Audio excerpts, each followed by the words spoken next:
Hello everyone OTT qualify करिवार तीनिटा important tips आज वीडियो रे मु शेयर करिवे ताले जो माने ओटीटी एग्जाम दबा को जाउछंती ए वर्ष तीनिटा इम्पोर्टेंट जिंस ऊपर निश्चित भाव में गुरुत्व देबे ताले एई थरर ओटीटी एग्जाम टिके इम्पोर्टेंट काहे कि इम्पोर्टेंट सेटा मु शेयर करिया को जाउछी ताले एथरर जो ओटीटी एग्जाम हबो पूर्वर जो जूनियर टीचर बा जेटी एग्जाम होता 2023 रे तार क्वेश्चन लेवल जेटी एग्जाम रो जो विभिन्न फेज रे एग्जाम होता विभिन्न शिफ्ट रे तो से भीतर क्वेश्चन निश्चित आसीबो बेसिकली सीटीपी क्वेश्चन आपण जेटी रू प्रैक्टिस करंतु निश्चित सीटीपी क्वेश्चन जेटी रू पाई परिवे एटा फर्स्ट इंपोर्टेंट पॉइंट ताले जूनियर टीचर प्रतिटी शिफ्ट क्वेश्चन को प्रैक्टिस करंतु जूनियर टीचर प्रतिटी शिफ्ट क्वेश्चन को प्रैक्टिस कले एई वर्ष ओटीटी पाई बहुत हेल्पफुल हबो। एबे आमे जिबा सेकेंड टिप्स टी होची all previous year OTT question 2013 रु आरंभ करी 2023 पर्यंत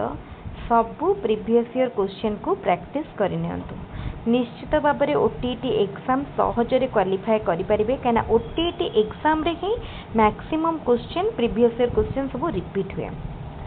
थर्ड इंपोर्टेंट पॉइंट को जिबा थर्ड इंपोर्टेंट पॉइंट होची समरी जदि होल चैप्टर पढ़िया पई टाइम नाही ताले केवल समरी को कवर करंतु केवल समरी कवर कले एग्जाम क्वालिफाई करि परिबे एई तीनिटा थिला ओटीटी एग्जाम क्लियर करिया पई इंपोर्टेंट टिप्स जो माने बहुत पढ़ी ओटीटी एग्जाम पई प्रथम रु पढ़िलेनी डिटेल कांसेप्ट पढ़ी से माने मध्य तीनटा पॉइंट ऊपर गुरुत्व दियंतु निश्चित भल मार्क रखि परिबे ओटीटी एग्जाम निर्द्वंद्व रे क्लियर करि परिबे आउ जो माने पढ़ी नाहंती हल्का पढ़ी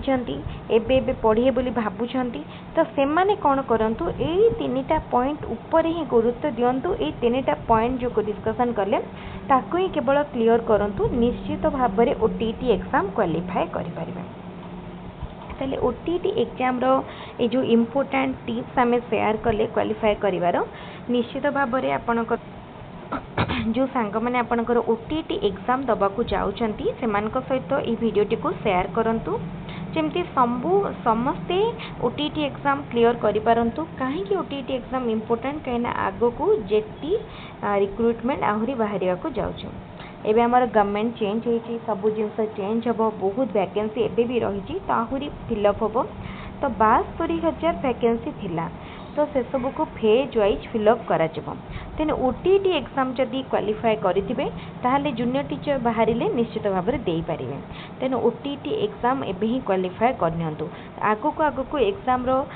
माने लेवल जदि देखिबा धीरे धीरे हार्ड ही जिवो डिफिकल्ट ही जिवो कहना आगुरु स्टेट एग्जाम बहुत सहज होतला धीरे धीरे तार लेवल एबे हार्ड होची तेनो एथि पई आपन को पूरा गोटे स्ट्रेटजी को फॉलो करिया को पड़िबो जे केति की मार्क टारगेट रखुचंती